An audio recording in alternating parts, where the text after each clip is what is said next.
Make bedtimes the best times with Bookosmia's Goodnight Stories. For kids, by kids.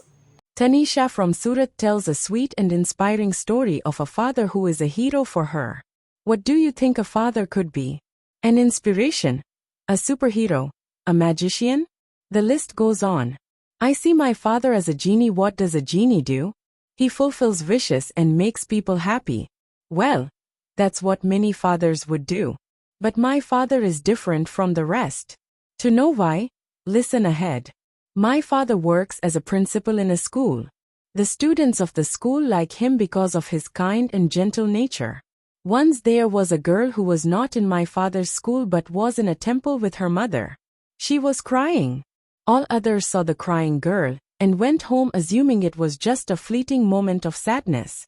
However, my father, a man of deep care and patience, stayed behind to observe the situation more closely.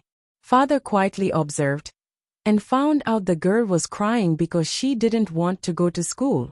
My father gently approached her warm smile and taught her a new handshake. It wasn't just any handshake, it was something fun.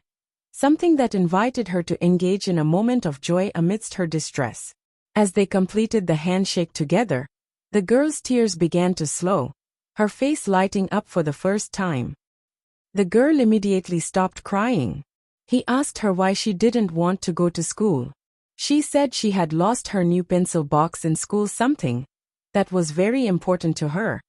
And her mother had shouted at her, leaving the girl feeling even more upset, so she didn't want to go to school anymore. My father smiled at her and told her her box wasn't lost. He opened his bag and took out the new box he had bought for me. He said, giving it to the girl. The girl started jumping in joy. My father told her that it was a magic box, and she must keep it safely. The girl promised and held on to the box tightly. She had the biggest smile on her face. Here is your pencil box. That evening, when my father came home, I rushed to open his bag to see my new pencil box. It wasn't there. Then my father told me the story of the little girl, and how happy that pencil box made her. I am sorry I couldn't fulfill your wish of having a new pencil box, he told me. I gave him a hug. That girl was lucky as she got one wish fulfilled, but I am the luckiest one as I get the genie himself as my father. Thank you.